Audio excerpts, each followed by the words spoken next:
தேவையில்லாத நபர்களை, தேவையில்லாத மனிதர்களை உங்க வாழ்க்கையில அனுமதிக்காதீங்க. சபையாய் இருக்கிற என்னை, தேவ ஆலயமாய் இருக்கிற என்னை, தேவன் தங்கும் இடமாய் இருக்கிற என்னை என் பெற்றோர் என்னை கட்டி எழுப்ப முடியாது. என் பிள்ளைகள் என்னை கட்டி எழுப்ப முடியாது.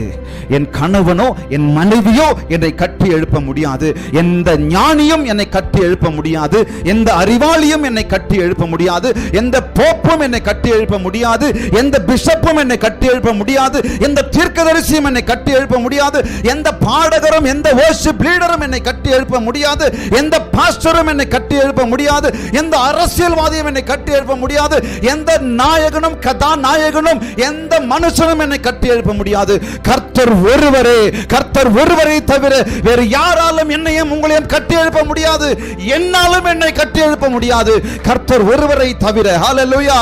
அது மாத்திரமல்ல, எந்த பொருளும் என்னை கட்டி எழுப்ப முடியாது. எந்த பணமும் என்னை கட்டி எழுப்ப முடியாது. எந்த படிப்பும் என்னை கட்டி எழுப்ப முடியாது. எந்த பதவியும் என்னை கட்டி எழுப்ப முடியாது. எந்த வேலையும் என்னை கட்டி எழுப்ப முடியாது. என் கர்த்தரை தவிர, என் கர்த்தர் வேதத்தை தவிர, என் தேவாதி தேவனை தவிர என்னையும் என்னை கட்டி எழுப்ப முடியாது. என் தேவனை தவிர. ஹல்லேலூயா. அவர் என்னை கட்ட அனுமதிக்க